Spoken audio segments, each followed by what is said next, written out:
Rinci dari pihak kawasan hanya memberikan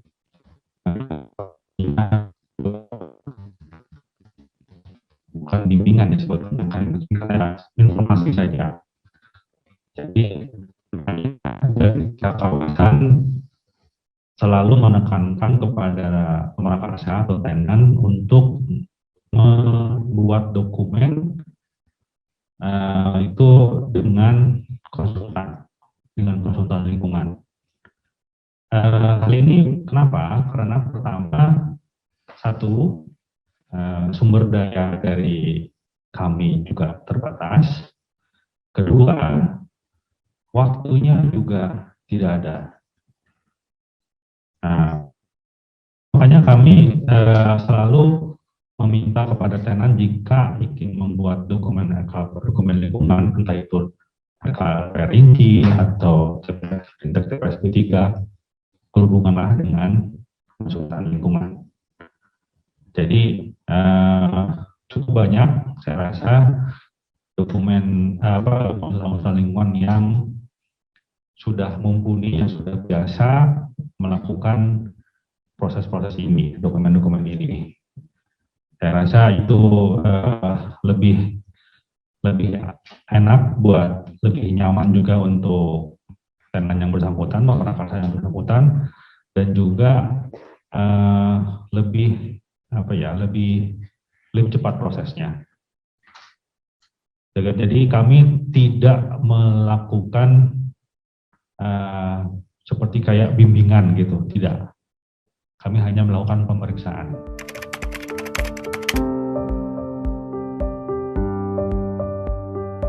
Yang dimaksud ini tadi kan pertek ada beberapa jenis ya. Mungkin yang terkait dengan pertek air limbah. Pertek air limbah ini sebetulnya untuk tenan yang berada di dalam kawasan, selama kawasan ini memiliki instalasi air limbah yang mengolah semua air limbah dari seluruh tenan, sebetulnya tidak perlu lagi menyusun pertek si tenannya tersebut. Kewajiban itu adalah ada di AMDAL kawasan, sehingga yang menjadi kewajiban dari tenannya adalah menjelaskan dalam RKL RPL rincinya bahwa misal ya terkait pengelolaan air limbah, misalkan si tenan akan membuat instalasi IPAL, yang mana nanti air buangannya itu akan diolah lebih lanjut di dalam IPAL kawasan, gitu. Untuk yang terkait air limbah seperti itu. Kemudian untuk yang terkait emisi, karena emisi ini dia istilahnya dia dibuang ke badan air, emisi ini kan dia langsung dibuang ke udara gitu ya, jadi tidak menjadi kewenangan pihak kawasan untuk melakukan penyusunan pertek emisi dari masing-masing tenan itu, tapi si tenan itulah yang melakukan penyusunan pertek ke instansi yang berwenang untuk melakukan penilaiannya. Nanti hasil dari pertek itu dimasukkan di dalam dokumen RKL rinci gitu sebagai kelengkapan untuk dikeluarkan persetujuannya. Begitu juga dengan tadi rintek, ketika si tenan ini adalah hanya sebagai penghasil limbah B3 ya, bukan pengelola atau pemanfaat atau pengolah, maka dia hanya wajib menyusun rintek, bukan pertek ya.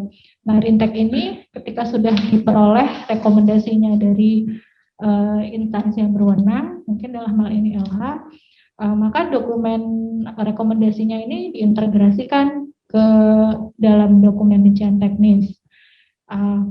Karena itu menjadi syarat dikeluarkannya persetujuan lingkungan untuk RKL rincinya. Gitu.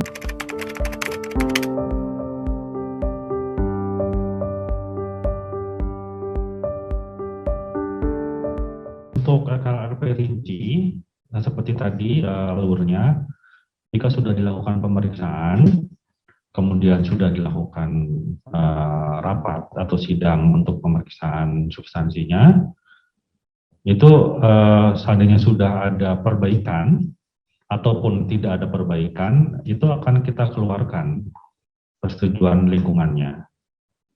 Jadi setelah itu ya selesai gitu. Jadi tinggal nanti si tenan yang bersangkutan memasukkan data-data tersebut ke OSS kalau nggak salah ya, gitu namanya.